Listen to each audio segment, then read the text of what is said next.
Assalamualaikum warahmatullahi wabarakatuh. Perkenalkan, nama saya Muhammad Naufal Rizqullah.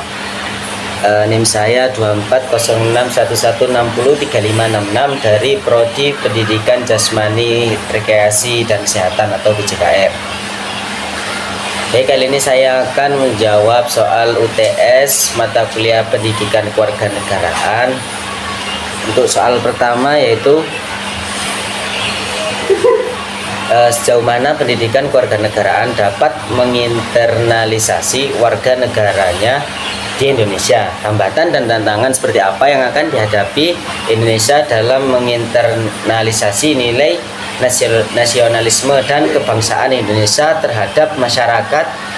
Berikan strategi internalisasi nilai nasionalisme menurut pendapatmu. Baik, di sini pendidikan kewarganegaraan itu sangat penting untuk membentuk kesadaran kita sebagai warga negara Indonesia tentunya.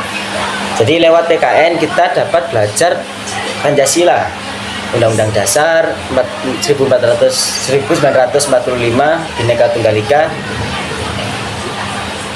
dan serta pentingnya toleransi dan tanggung jawab sosial.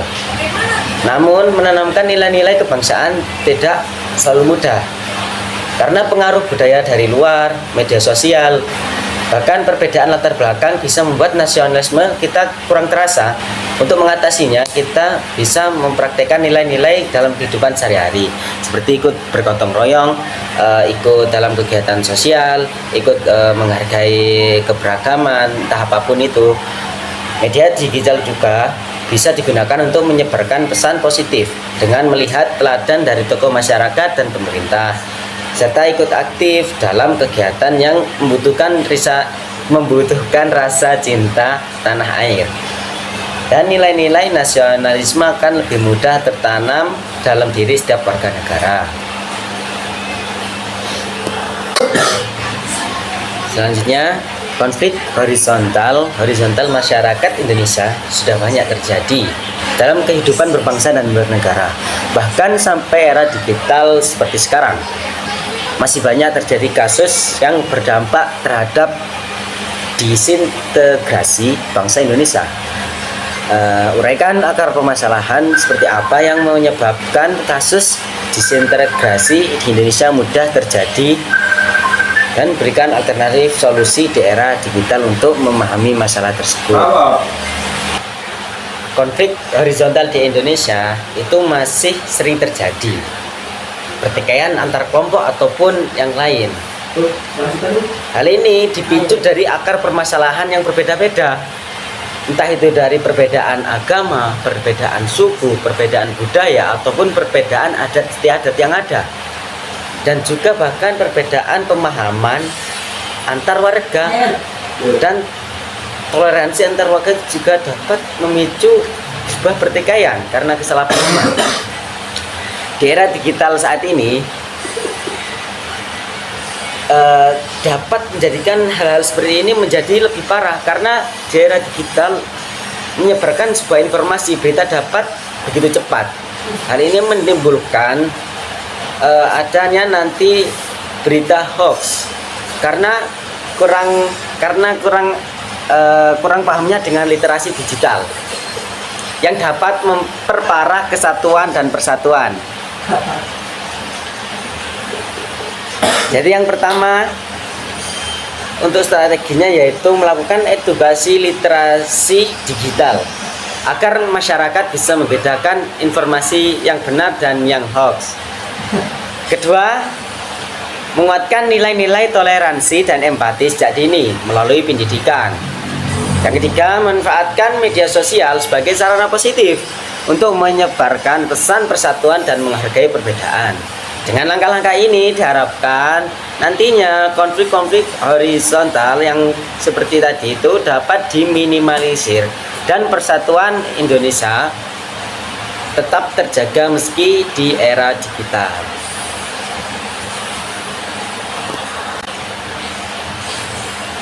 Baik, selanjutnya yaitu nomor 3, dalam menempatkan identitas nasional Indonesia banyak terjadi permasalahan kesamaan dengan negara sebelah mulai dari makanan, adat kebiasaan, bahasa budaya, kesenian, dan lain-lain.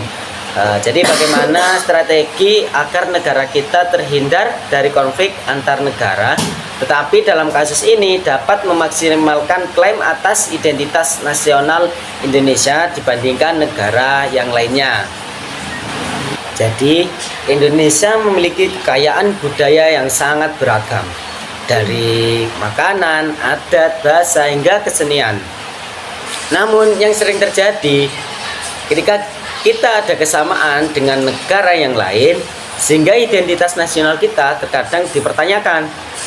Untuk mengatasi hal ini tanpa menimbulkan konflik antar negara, strategi yang bisa kita lakukan adalah memperkuat dokumentasi dan promosi budaya secara resmi. Jadi misal mendaftarkan warisan budaya ke UNESCO, membuat konten kreatif yang menonjolkan keunikan budaya, yang memperkuat ciri khas asal budaya tersebut, dan mengedukasi masyarakat tentang asal-usul budaya tersebut.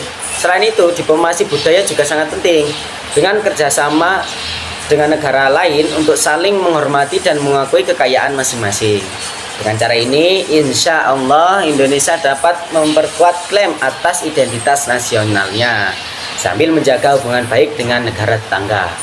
Selanjutnya untuk nomor 4, yaitu uraikan pendapatmu, apakah penerapan hukum yang terjadi di Indonesia sudah berjalan dengan baik dan ideal? Jika belum, berikan uraian, dan jika sudah, berikan bukti konkretnya. Oke, jadi penerapan hukum di Indonesia itu masih menghadapi berbagai tantangan dan belum sepenuhnya ideal. Karena ada beberapa masalah yang sering muncul, yaitu antara lain saat penegakan hukum yang tidak konsisten. Jadi masih ada korupsi dan juga perlindungan hukum yang belum rata bagi semua warga negara. Faktor penyebabnya antara lain yaitu ya karena SDM dari aparat penegak hukum itu sendiri masih kurang, keterbatasan sumber daya aparat hukum, dan proses birokrasi yang rumit, serta pengaruh politik atau ekonomi dalam pengambilan keputusan hukum. Jadi ada mungkin permainan uang di dalam pengambilan hukum tersebut, dan ini masih sangat sering terjadi di negara kita. Dalam 1 tahun pemerintahan Presiden Pak Prabowo Subianto, itu ada langkah positifnya atau kemajuan dalam penerapan hukum di Indonesia. Jadi seperti peningkatan kesejahteraan hakim. Jadi pemerintah menaikkan gaji hakim tingkat terendah hingga 280% untuk memastikan independensi dan integritas peradilan. Namun juga masih ada tantangan yang seperti kemarin, yaitu terdapat korupsi di sektor BUMN. Ya, kasus korupsi di Pertamina dengan estimasi kerugian yang mencapai 968,5 triliun menunjukkan masih adanya celah dalam pengawasan dan transparansi. Jadi mungkin untuk solusi untuk meningkatkan penerapan hukum tersebut, yaitu menguatkan pengawasan internal. Setelah itu pendidikan hukum bagi masyarakat. Jadi meningkatkan kesadaran hukum melalui pendidikan dan sosial agar masyarakat lebih memahami hak dan kewajibannya. Dan juga pemanfaatan teknologi, seperti menggunakan teknologi informasi untuk transparansi proses hukum dan mempermudah akses masyarakat terhadap keadilan. Dan reformasi birokrasi berkelanjutan, melanjutkan dan memperluas reformasi birokrasi untuk menciptakan sistem hukum yang lebih efisien dan akuntabel. Dengan langkah-langkah seperti ini ya diharapkan mungkin penerapan hukum di Indonesia semakin ideal dan memberikan keadilan bagi seluruh rakyat Indonesia. Jadi sekian yang bisa saya sampaikan. Wabillahi taufik wal hidayah. Wassalamualaikum warahmatullahi wabarakatuh.